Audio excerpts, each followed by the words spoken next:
Ya, Anda kembali di dialog tentang kontroversi hukuman mati dan masih bersama kami lewat sambungan telepon Ketua Komnas HAM Bapak Hafidz Abbas dan juga dari staf ahli BNN bidang hukum dan internasional ada Bapak Bali Moniaga. Saya ke Pak Hafidz. Pak Hafidz, kalau tadi kita lihat Anda mengatakan ada 267 warga negara Indonesia yang atau juga terancam hukuman mati. Nah, tapi sementara di Indonesia juga ada beberapa warga negara asing yang dihukum mati dan warga negara Indonesia juga. Nah, tadi sempat berbicara bahwa ini kan bukan terkait dengan, apakah ini terkait dengan tukar menukar hukuman mati, berarti bahwa seberapa efektifkah atau mungkinkah jika kita tidak melakukan hukuman mati di Indonesia terhadap warga negara asing, apakah dapat memastikan bahwa warga negara Indonesia yang akan di luar sana juga aman dari hukuman mati? Ya, memang kalau kita lihat ya Mbak Disa, dari data yang ada, bahwa dengan begitu besar jumlah saudara-saudara kita yang bekerja di luar negeri dan begitu besar dari jumlah mereka yang tersangkut dengan kasus hukum, yang kasus hukum terkait dengan pelanggaran keimigrasian, ada 1,2 juta. Dari jumlah yang sangat besar itu ada 92.000 terkait dengan berbagai kasus pidana dan 267 yang sudah antri untuk menjalani hukuman mati. Di Malaysia sendiri 168 seperti tadi saya sampaikan. Tapi dalam penelusuran saya melihat keadaan mereka dan bertemu dengan berbagai kalangan di Malaysia, Malaysia itu sangat melunak, sangat respect terhadap kebesaran Indonesia. Kan negara kita ini kan negara besar ya, kawasan ini.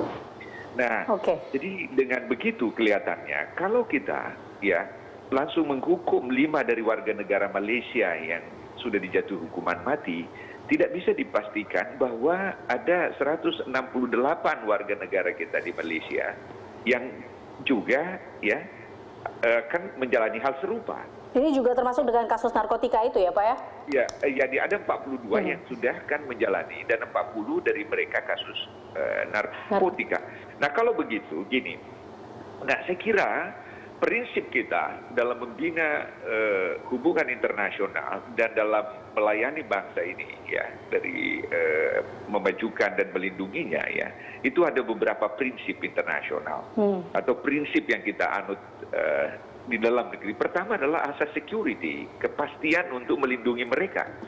Jadi ingat ya, saya ini berikan ilustrasi. Pernah ada seorang anak muda namanya Michael Cheng ya, coret-coret mobil diparkir di halaman pertokoan di Singapura, ya, lalu kemudian ditangkap polisi, lalu akan dijatuhi hukuman caning, ya, mau dicambuk.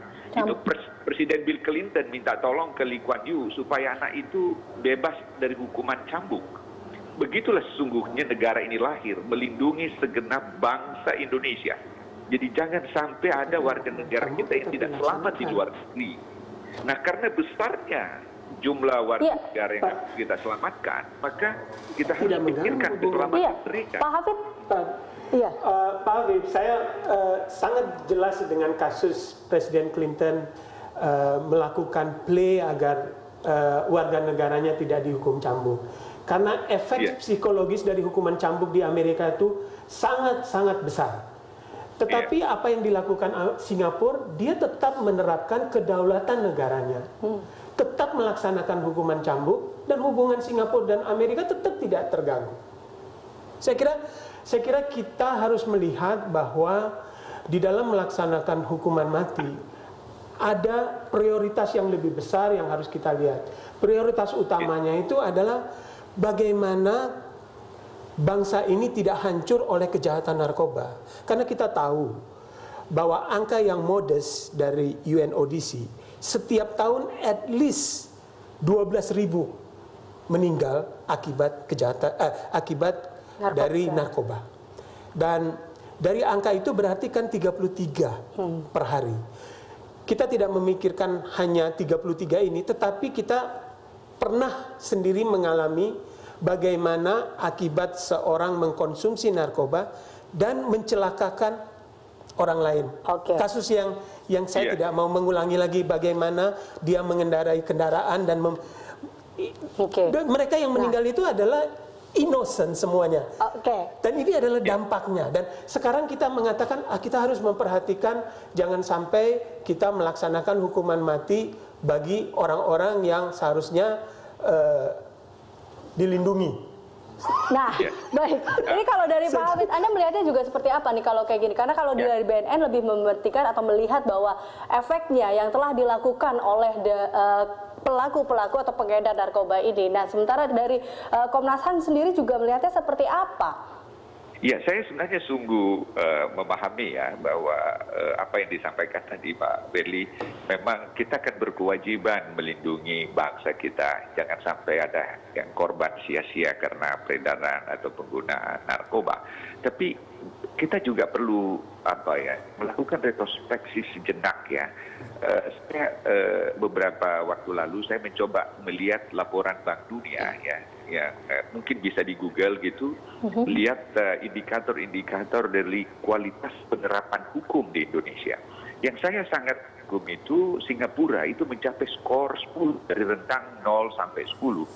Jadi kalau di Singapura ada yang mencuri motor 10, maka 10 semuanya dapat ditangkap dan diadili secara adil. Tetapi di Indonesia kualitas hukumnya itu 3,56. Jadi kalau 10 maling ayam, hanya 3 atau 4 yang diproses oleh polisi dengan adil. Di Malaysia itu 5,7. Jadi dia lebih tinggi sedikit kualitas hukumnya dari kita. Australia 9,7. Jadi maksudnya aparat kita itu bisa disogok, bisa dapat rekening gendut, bisa melalui pintu belakang. Nah, kalau kita memang mau sungguh-sungguh membenahi ini, lihat caranya Singapura, tidak ada celah untuk mengedarkan narkoba karena kualitas sudah profesional. Nah, bisa saja seperti Amerika kita lihat. Dari Maaf Elisa, 100 kalau orang saya hukuman bisa, mati, Pak Hafid, saya sependapat dengan Pak Hafid dalam Sebentar. kasus kualitasnya. Memang kualitas hukum kita harus ditingkatkan. Karena menurut saya hukuman mati itu baru mempunyai efek jera yang tinggi kalau di dalam pelaksanaannya itu kita konsisten, kita ada integritas, dan kita dari proses A sampai Z-nya tidak ada peluang bagi para bandar Pak Bali, untuk melakukan negosiasi. Oke, kalau terkait dengan efektivitas, nah ini sebenarnya seberapa efektifnya, bahwa seberapa mampukah bahwa hukuman mati ini dapat memotong ibaratnya gitu atau dapat memutus mata rantai dari peredaran narkotika ini. Baik. Toh pada kenyataannya masih ada juga. Ya, baik. Yang pertama mungkin saya ingin merespon kepada apa yang disampaikan oleh Pak Hafid. Ada sekian ratus warga kita yang menunggu hukuman mati dan banyak yang terkait dalam konteks kejahatan narkoba. Justru pelaksanaan hukuman mati ini melindungi mereka-mereka yang belum. Bayangkan jutaan TKI kita di luar negeri, kalau mereka tergoda karena tidak ada hukuman mati dan mereka karena tergiur oleh sejumlah uang mau melakukan kurir untuk barang-barang haram ini. Ini akan lebih berbahaya, bukan hanya seratusan, mungkin ribuan yang akan melakukan itu. Jadi kalau kita lihat begini, kita ingin melindungi yang 179, tetapi kita tidak melihat ada ribuan yang berpotensi untuk melakukan kejahatan ini kalau kejahatan ini tidak diancam oleh hukuman berat. Hukuman berat itu kan berarti tidak hanya hukuman mati, Pak. Ada juga hukuman seumur hidup. Kita akan membahasnya, baik Pak Hafid dan juga Pak Bali, usai jeda berikut. Pemirsa tetaplah bersama kami.